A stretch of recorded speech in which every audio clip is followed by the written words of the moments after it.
Bonjour, bonsoir à vous qui suivez l'actualité de la RDC sur le Congo et à nous. Nous sommes très reconnaissants pour votre présence encore sur notre chaîne. Il se passe beaucoup de choses en ce moment au Congo et vous avez le droit de le savoir. Herman Cohen a dit ceci: le travail dévolu des diplomates américains a joué un rôle clé en aidant la RDC à sortir des années Mobutu et Kabila. J'ai bon espoir que le pays continuera sur le long chemin de la démocratie et que l'amitié entre les États-Unis et le peuple congolais va s'approfondir. Je sens comme si Herman Cohen va mourir déjà. Ce message semble un message de quelqu'un qui quitte déjà la Terre. Herman Cohen, c'est ce diplomate américain qui a beaucoup travaillé pour le Congo. Il a travaillé en Afrique et ces 2 dernières années, il a beaucoup participé dans les débats politiques de la RDC. Chaque fois qu'il parlait, on publiait son tweet et les gens analysaient.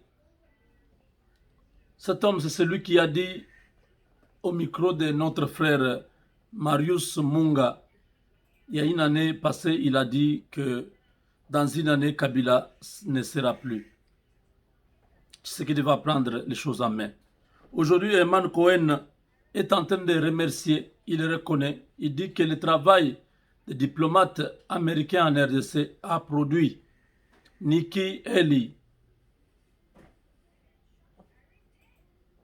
a fait un grand travail. Tom Perriello a fait un grand travail.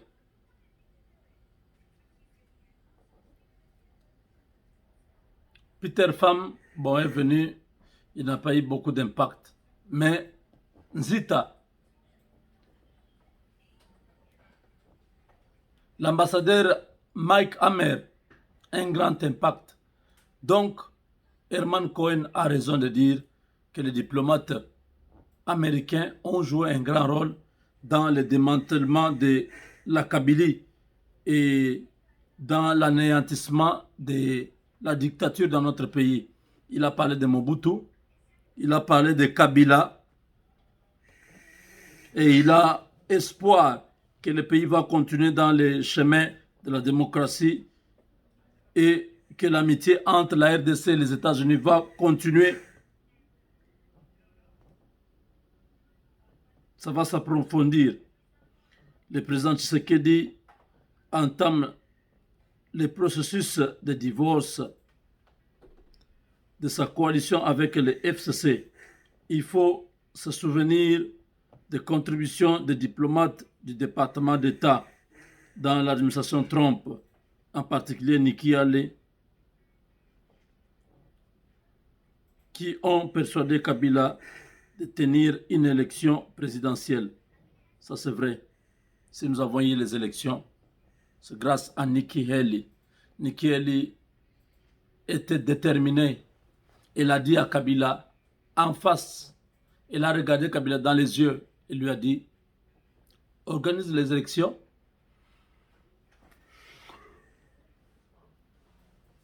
et toi tu ne seras pas candidat et tu ne reviendras plus jamais au pouvoir. Donc pour les Congolais, Nikki Haley a joué un grand rôle. C'était elle qui a déclenché ces mouvements qui a poussé Kabila à s'éloigner de la RDC parce que Donald Trump avait déjà envoyé les militaires dans la sous-région pour s'occuper de Kabila. C'est grâce à Nikki Haley que nous sommes aujourd'hui avec Félix Tshisekedi. elle était dure.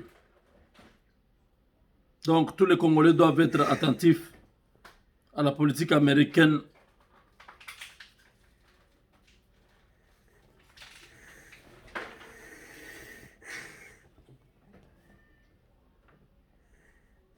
Herman Cohen nous a parlé plusieurs fois. Elle a montré que les États-Unis ne vont pas laisser Kabila au Congo. Les gens ne croyaient pas. Et Tibor Nagi, c'est un autre diplomate qui a aussi dit que dans une année, Félix Tshisekedi va prendre ses marques comme en Angola. Tibor Nagi avait dit ça.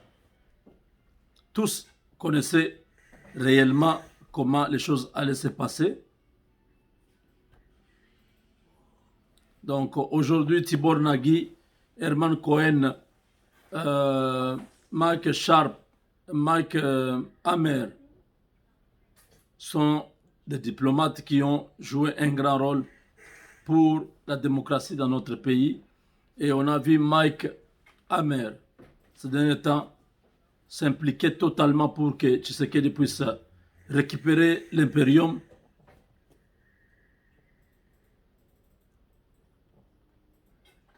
C'est grâce à Dieu.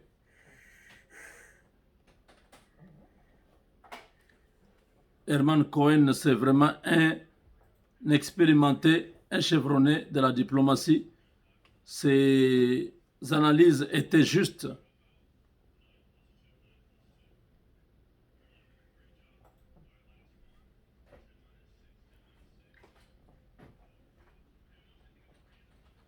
Aujourd'hui, les 80 millions de Congolais doivent être reconnaissants aux États-Unis. C'est grâce à ce soutien que Kabila aujourd'hui n'a pas pu tirer une seule balle. Il a été défoncé, il a été désarmé calmement. Kabila n'a pas pu lever son petit doigt. Pourquoi? Parce que ça a été difficile pour lui de pouvoir amener une rébellion quand tous les pays de la sous-région sont contre cette idée-là. Les Américains étaient là. Les Américains surveillaient tout le monde pour voir où est-ce que Kabila va avoir le soutien de commencer une nouvelle rébellion. Kagame était dans les viseurs des services secrets américains. Il voulait voir ce qui va se passer. Ici, j'aimerais dire à tous mes frères de l'Est, tous mes frères du Nord Kivu, du Sud Kivu, d'être calmes. Parce qu'il y en a qui m'appellent, oh non, il faut savoir, Tshisekedi risque de croire qu'il a gagné les Rwandais. Non, non, non, non, non. Mes frères de l'Est, je sais que vous connaissez bien les Rwandais. Mais les Rwandais, là, vous avez vécu avec eux pendant plusieurs années. Vous les connaissez très bien. Nous, dans les centres au Kasaï là-bas, notamment Tshisekedi et moi, et tous les Kasaïens, et tous les gens de l'Ouest, donc Bandundu, Congo, Kisangani, tout ça, on ne connaît pas bien ces gens-là. Mais nous, on n'a pas le temps de perdre à connaître ces gens des Rwandais. Nous, on les combat spirituellement. Ils sont tellement faibles spirituellement qu'ils ne vont pas tenir devant nous. Ils ont le sang entre les mains, leurs mains, qui ne seront pas en mesure de pouvoir tenir devant nous. Voilà le secret que nous avons. Nous n'avons pas à commencer à avoir peur des Rwandais, à faire l'apologie, tout ça, non, à traumatiser les Congolais. Non, on ne peut pas perdre le temps à ça. Ces gens-là, nous, on les a eu comment? Nous sommes entrés en prière depuis le mois d'octobre 2018. On était en prière, on a commencé à prier pour que ces gens-là puissent tomber. Ils vont tomber pourquoi? Parce qu'ils vivent dans les péchés. Ils vivent dans comment on appelle, dans la ruse. Ils trompent beaucoup. Les mensonges, c'est leur point fort. Donc, nous disons, laissez ces gens-là continuer à faire ce qu'ils veulent, mais nous avons gagné cette bataille dans la parole, dans la prière. Et tout ce qu'ils vont tenter de faire, ça ne marchera pas. Cette fois-ci, c'est fini. N'ayez pas peur à l'Est là-bas. Oh non, voilà, il y aura des Rwandais. Non, non, non, il n'y aura pas de Rwandais encore au Congo. L'affaire des Rwandais, c'était les gens qui avaient amené les Rwandais au Congo. Ils avaient une facture à régler avec eux. Kabila et les autres, ils connaissent. Ce qui n'a rien à voir avec les Rwandais. Donc, nous ne pouvons pas nous affoler, nous, donc nous agiter parce que les Rwandais vont attaquer le Congo. Il n'y a aucun Rwandais qui attaquera le Congo parce que les Américains sont déjà sur le sol congolais. Ils ont un objectif de pouvoir pacifier l'Est du Congo. Tous les drones, tout le matériel technologique pour anéantir l'influence des armées étrangères sur notre sol sont déjà disponibles. Donc voilà, nous pouvons être tous calmes. Le président de la République va continuer à faire son travail. Il va continuer à renforcer la sécurité autour de lui parce que nous avons vu des jeunes qui ont fini la formation, des jeunes forts qui ont fini la formation.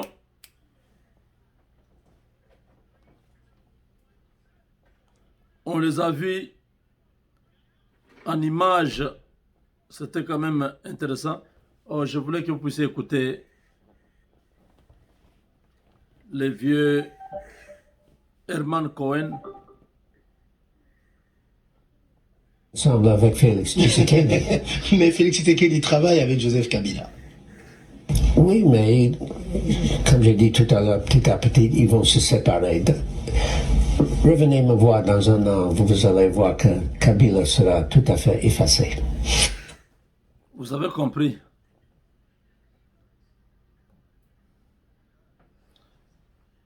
Herman Cohen dit, c'est Félix Tshisekedi qui est au pouvoir, mais il est avec Kabila. Non, non.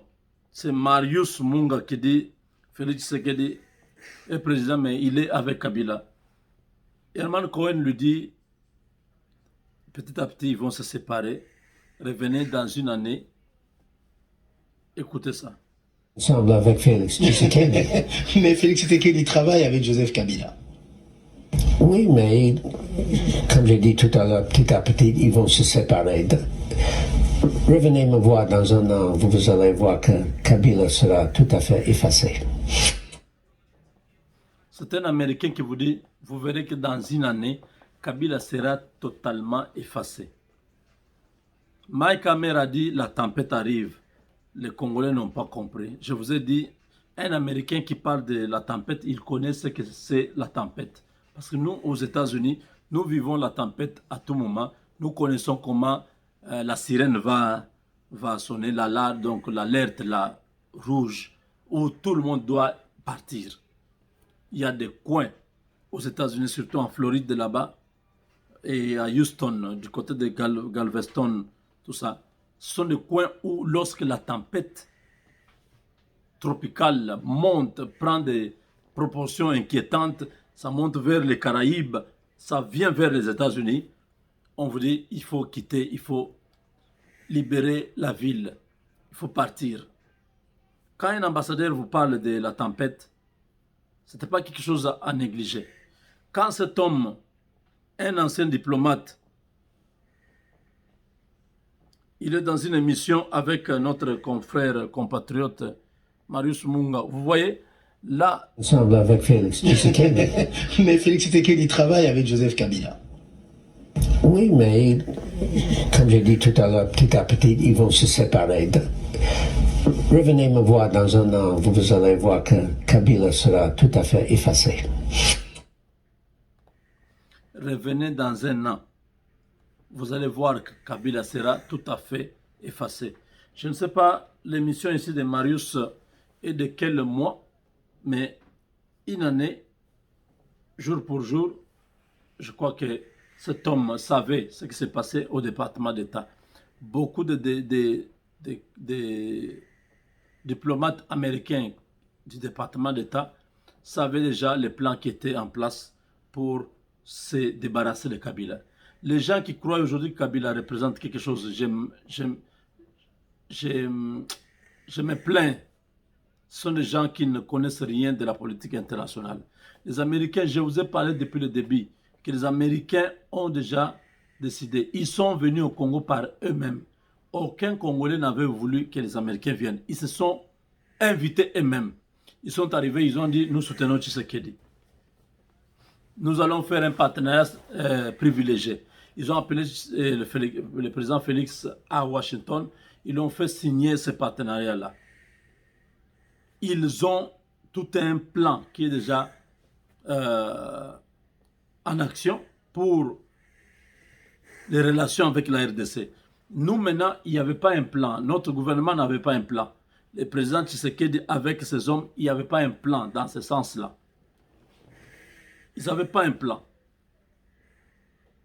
Ils venaient dans le cadre toujours de la coopération internationale, les relations bilatérales, multilatérales, essayer d'établir certaines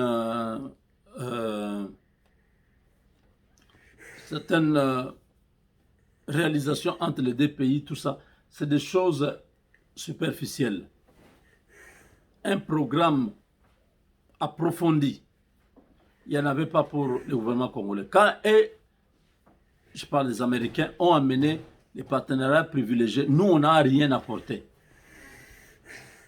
Et c'était comme ça que le président Félix a adhéré à ces partenariats privilégiés. Nous avons dit, quelques mois après, on a dit, Monsieur le Président, nous, on a compris les Américains. En Chine, ils ont travaillé avec les partenaires stratégiques. En Corée du Sud, ils ont fait la même chose. En Jordanie, ou encore en Arabie Saoudite et dans d'autres pays de l'Europe, ils ont travaillé avec un programme du partenariat stratégique. Nous avons proposé cela, mais il y avait toujours des oppositions autour du président. Maintenant qu'il se libère de Kabila, maintenant qu'il va avoir un nouveau gouvernement, c'est le moment où nous allons nous présenter pour parler avec lui, discuter avec lui et l'amener à pouvoir renégocier ou à reconsidérer une nouvelle approche des relations entre la RDC et les États-Unis. Ça va être facile, ça va être fait. Pourquoi? Parce que nous serons là pour accompagner le président afin que les gouvernements américains acceptent notre projet et qu'ils soumettent ce projet au Congrès. Parce que lorsque ça passe dans les deux chambres, c'est fini, ça va être publié et ça sera pour toutes les générations qui viendront après. Voilà le sens du partenariat stratégique que nous voulons.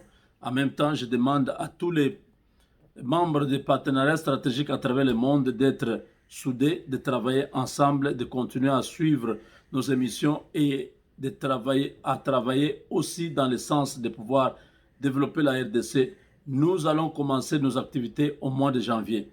Tous les membres des partenariats stratégiques à travers le monde, j'aimerais que vous puissiez continuer à mobiliser les gens. Chaque partenariat stratégique, votre club que vous créez, doit avoir au moins 100 personnes. 100 personnes, c'est-à-dire, vous avez commencé, vous avez invité, je ne sais pas, votre femme, et votre femme a invité son ami. Vous aussi, vous avez invité un ami. Les deux amis que vous venez d'inviter vont appeler chacun un ami, ainsi de suite, et ça va être une plateforme.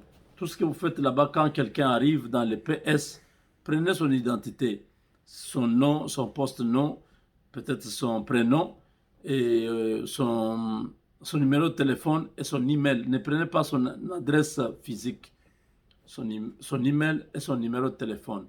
Demandez-lui ça et stockez cela. C'est très important. Donc voilà, chers amis,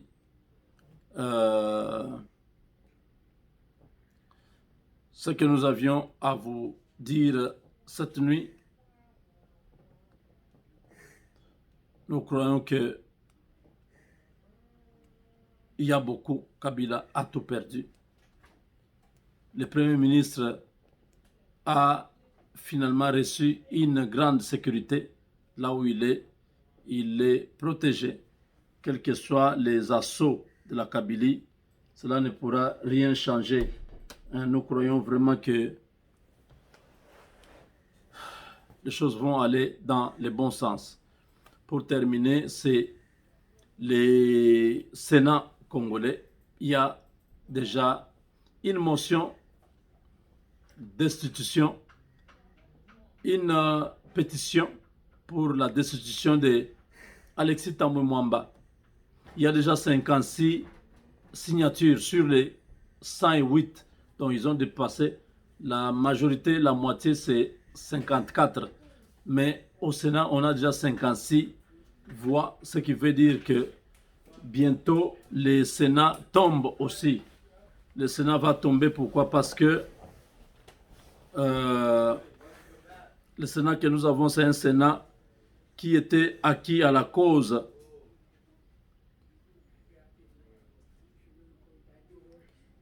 des ennemis du peuple.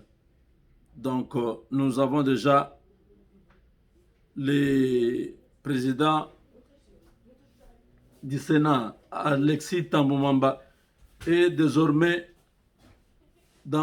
sur une chaise éjectable. Donc, il va bientôt être comme Janine Mabunda, qui est chômeur depuis, bon, elle est députée nationale, mais qui n'a plus les primes, qui n'a plus accès au compte découvert à la Banque centrale, qui n'a plus accès à des dotations pour le fonctionnement de son bureau. Bref, Janine Mabunda, là où elle est ce soir, elle est en train de se dire, on avait sous-estimé Félix Tshisekedi. Vraiment là, cet homme nous a surpris. Kabila est surpris. Tous les plans pour l'anéantir ont échoué. Ils ont détruit, ils ont tué Kabila Mouzé comme ça facilement.